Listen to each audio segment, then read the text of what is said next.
नमस्कार, news for nation के special story के एपिसोड में आज हम उस कद्दावर नेता और बिहार के राजनीति के किंग मेकर जाने जाने वाले राजद सुप्रीमो लालू प्रसाद यादव की वो अनसुनी कहानी लेकर आपके सामने आए हैं, जिसने राजद सुप्रीमो लालू प्रसाद यादव का कद न सिर्फ राष्ट्रीय स्तर पर बल्कि वैश्विक स्तर पर और भी बड़ा कर दिया।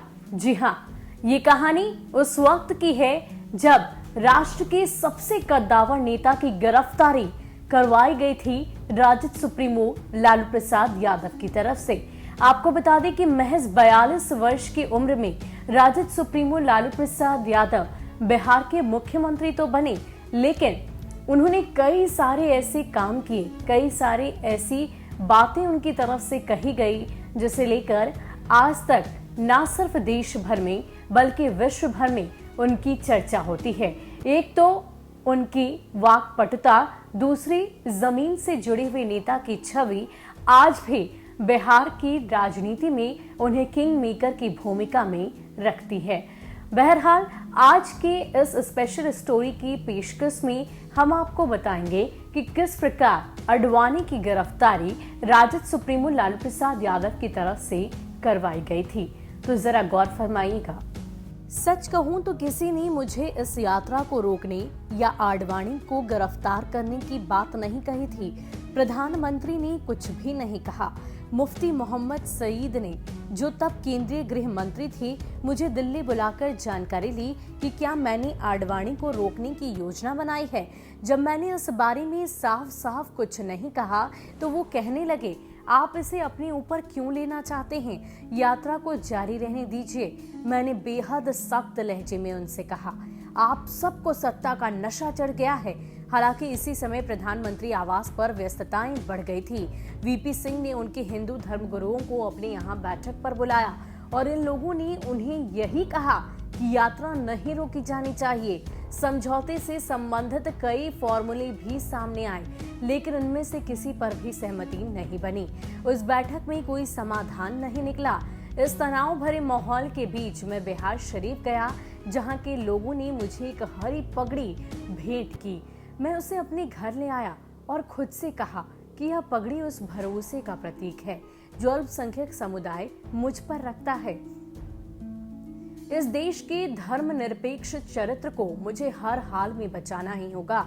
उस पगड़ी को मैंने अपने बेडरूम में रखा और यह प्रतिज्ञा की कि राज्य में सांप्रदायिक भाईचारा बरकरार रखने की अपनी जिम्मेदारी से मैं कभी पीछे नहीं हटूंगा। मेरे दिमाग में ये बात साफ थी कि आडवाणी की यात्रा अल्पसंख्यक समुदाय और सांप्रदायिक भाईचारे के लिए सीधा और वास्तविक खतरा था। सख्त कदम उठाने के बारे में सोच लेने के बाद मैंने राज्य के वरिष्ठ अधिकारियों के साथ बेडरूम में ही बैठक की। मैंने उन सब से कहा कि यात्रा रोकनी होगी और आडवाणी और उनके साथ साथ संघ के परिवार के दूसरे नेताओं जैसे विश्व हिंदू परिषद के दिग्गज अशोक सिंघल को गिरफ्तार करना पड़ेगा। मेरा इतना कहना था कि कमरे में चुप्पी सी छा गई। शायद वो भगवान के नाम पर चलने वाली यात्रा के रास्ते में बाधाएं खड़ी करने की बात सुनते ही असहज हो गए थे। हमारी शुरुआती योजना ये थी कि आडवाणी को सासाराम में गिरफ्तार किया जाए। वरिष्ठ भाजपा नेता को रोकने और ले जाने के लिए एक हेलीकॉप्टर वहां पर भेजा गया। मैंने पायलट को इस बारे में बता दिया। बेडरूम की बैठक में जितने भी अधिकारी मौजूद थे, मैंने उन सभी को हमारी योजना के बारे में पूरी गोपनीयता बरतने के लिए कहा। इसके बावजूद सूचना लीक हो गई और आडवाणी ने अपना रूट बदल लिया।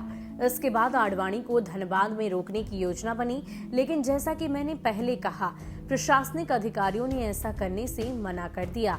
उनको लगता था कि इससे कानून व्यवस्था की समस्या खड़ी हो जाएगी। ऐसे में प्लान बी तैयार करना जरूरी था।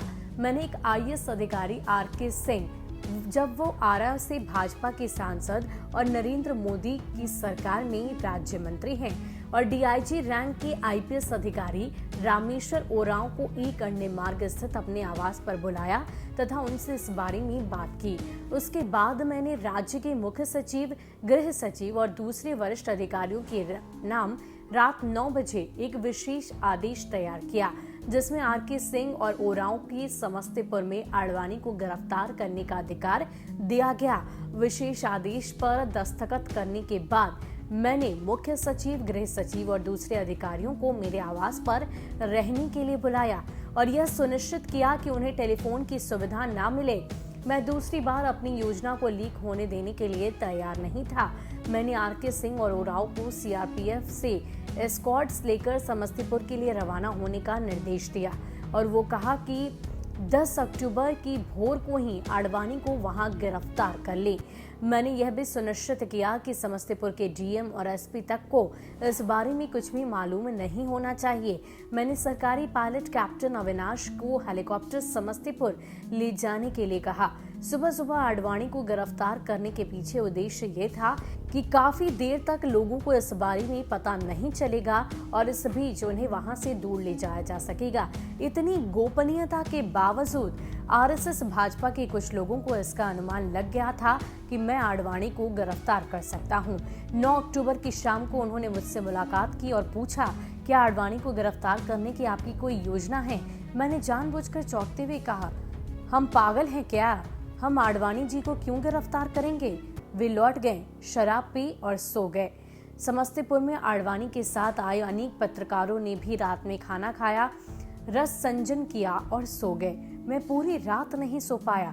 मैंने समस्तीपुर के सरकारी गेस्ट हाउस के लैंडलाइन पर फोन किया तो आडवाणी को गिरफ्तार करने के बाद आरके सिंह और रामेश्वर ओरांव ने उन्हें हेलीकॉप्टर में बैठाया। मेरी योजना आडवाणी को बिहार बंगाल सीमा के पास दुमका जिले के मसानजोर के गेस्ट हाउस में नजरबंद रखने की थी।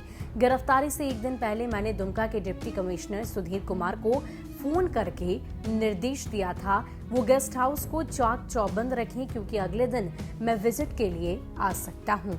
तो ये थी बिहार के सियासत के इतिहास के पन्नों से एक ऐसी नेता की कहानी जिसे आज भी बिहार के राजनीति का किंगमेकर माना जाता है, जिसे आज भी रॉबिन हुड की छवि वाला नेता माना जाता है।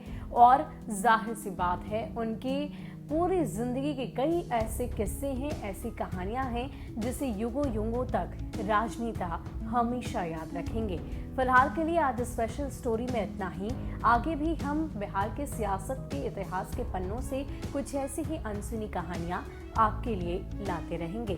फिलहाल के लिए दीजिए इजाजत। नमस्कार।